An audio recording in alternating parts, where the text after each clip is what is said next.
अस्सलाम वालेकुम dear viewers, मेरा नाम मुमताज़ करीम शाह है। मैं ट्रैवल गाइड हूँ और मैं टूर ऑपरेटर हूँ। मैं स्पेशलिटी रखता हूँ जापानीज़ लैंग्वेज ट्रांसलेशन और interpreter plus the touring arrangements for the Japanese tourists in Pakistan and all over the country, especially in Gilgit Baltistan. आज मैं आपको अपने इलाके के गिलगित बल्तिस्तान के एक खूबसूरत तरीन इलाका village Osh Khandas, Oshi Wind Khan village, and Das is a kind of a barren place. इसके इंट्रोडक्शन के लिए आपको ले जाने लगा हूँ। आपको यहाँ के एग्रीकल्चर और यहाँ के जो स्पेशलिटी कुछ हिस्टोरिकल एविडेंस को आपके लिए आज मैं इंट्रोड्यूस करूँगा। यकीनन आपको बहुत पसंद आएगा। जैसा कि आप देख रहे हैं, एग्रीकल्चरी बहुत ही रिच है। आपको जिस तरह के जो खेत बने दिखाई दे रहे हैं और जितने भी दरख्त यहाँ आपको नज़र आ रहे हैं, इनमें से 80% ये जो फ्रूट ट्रीज हैं। तो आपको जैसा कि सामने नज़र आ रहा है, स्नो कवर्ड माउंटेन्स और ग्लेशियर्स यही हमारी ज़िंदगी का हिस्सा है। और ग्लेशियर से पानी लाने के लिए छोटे छोटे चैनल्स बने हुए हैं। इनके ज़रिए तमाम गांव को पानी पीने और काश्तकारी के लिए मुहैया होता है। अभी हम चलते हैं मुमताज़ करीम के साथ पहाड़ों में मौजूद उन खुफिया गारों और उन जगहों को देखने के लिए जहाँ पे लोगों ने खजानों की तलाश में बहुत सारी खुदाइयाँ की हैं, और उस जगह को देखने के लिए जहाँ पे रॉक कार्विंग्स मौजूद हैं, जहाँ पे पत्थर पे लिखाई मौजूद है, और ख़ास तौर पे उन जगहों को देखने के लिए जहाँ से लोगों को बहुत सारी नवादरात मिले हैं जिन्होंने आगे बेची हैं। वीडियो को देखते रहिएगा आखिर तक हमारे साथ साथ, और चैनल को सब्सक्राइब करना ना भूलिएगा।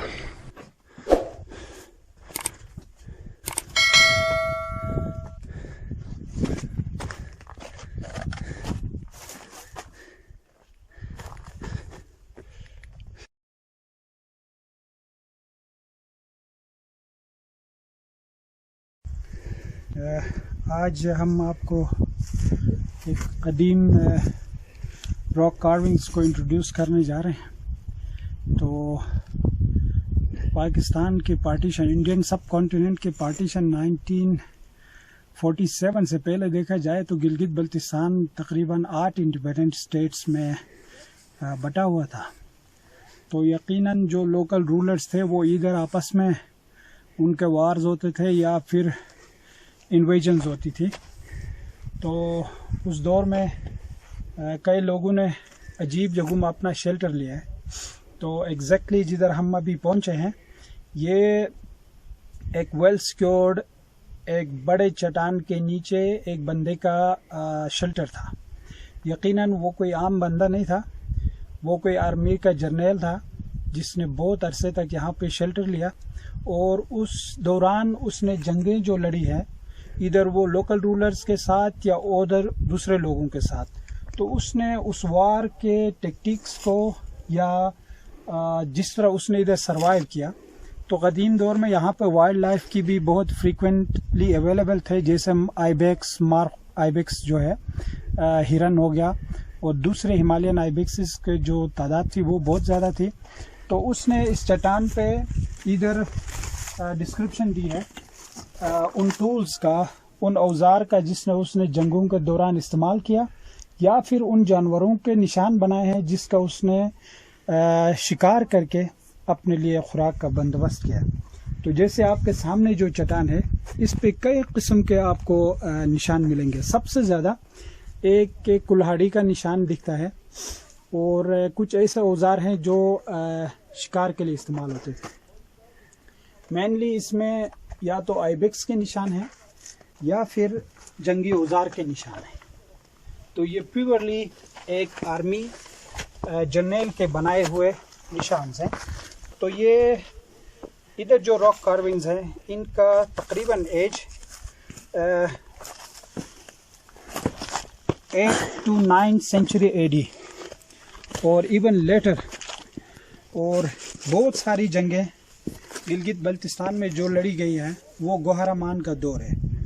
गोहरमान जो कि एक बहुत ही पावरफुल रूलर रहा है गिलगित बल्तिस्तान का, बहुत सारे इलाकों को उसने कवर किया था। इवन ये जो रीजन था ये बिल्कुल एक रिमोट एरिया है गिलगित बल्तिस्तान का, यहाँ से बगरोट वैली का शुरुआत होता है। तो ये इलाका भी गोहरमान ने कब्ज़ा किया था और यहाँ पे ज़मीन ज़रखेज़ होने की वजह से गोहरमान ने अपने कुछ लोगों को यहाँ पे फ्रूट्स वगैरह की काश्त के लिए लगाए रखा। तो जिधर मेरा घर है एग्जैक्टली एक ऊंची पहाड़ी की तरह है, तो वहाँ पे भी गोहरमान के काश्तकार थे जो वहाँ पे खरबूजे और लोग और चीज़ों का वो काश्त करते थे।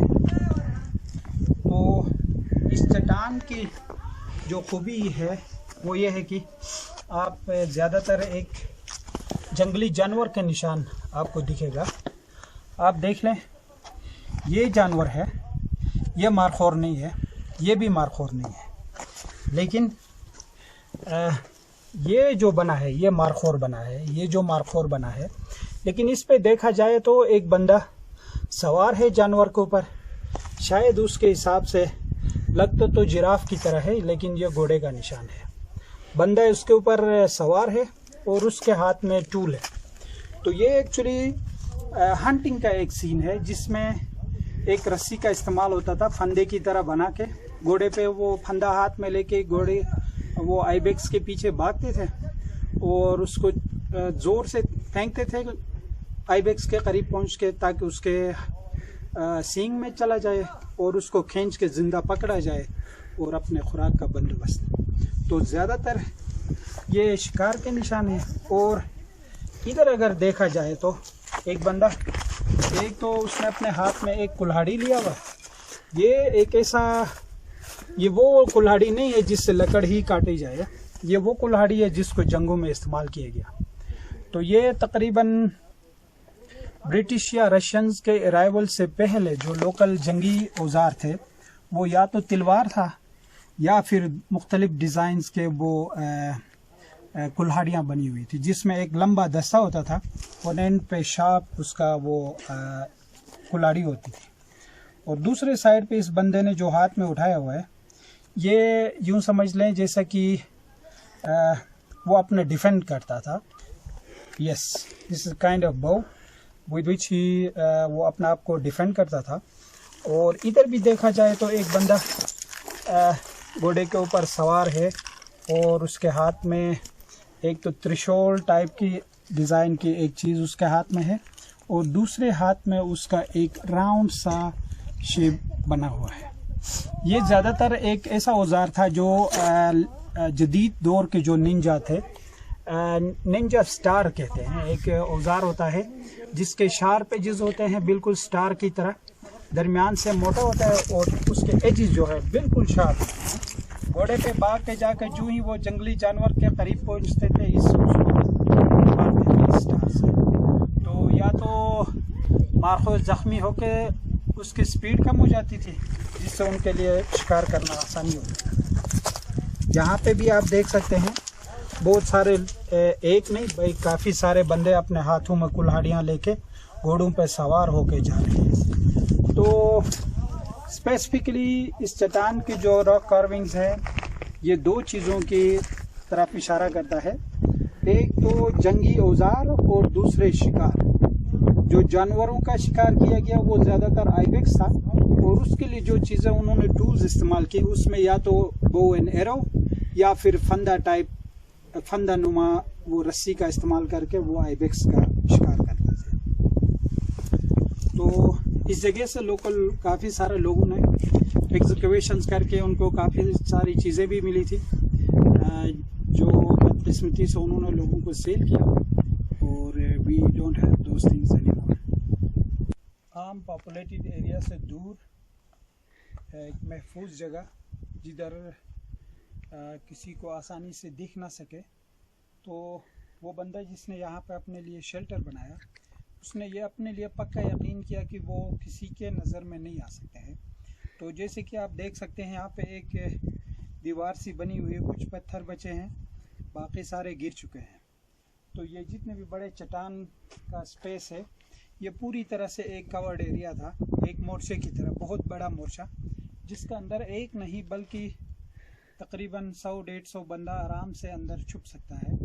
تو یہاں پہ ایک سیکیور اپنے لیے ایک غار بنایا گیا جس کے اندر وہ عرصے کا تو کوئی اندازہ نہیں کہ وہ کتنا عرصے تک یہاں پر رکے رہے، لیکن یقیناً اس جگہ کو اپنی سیفٹی کے لیے ایک مورچے کی طرح بنایا گیا اور یہاں پہ انہوں نے اپنا محفوظ پناہ گاہ بنا دیا۔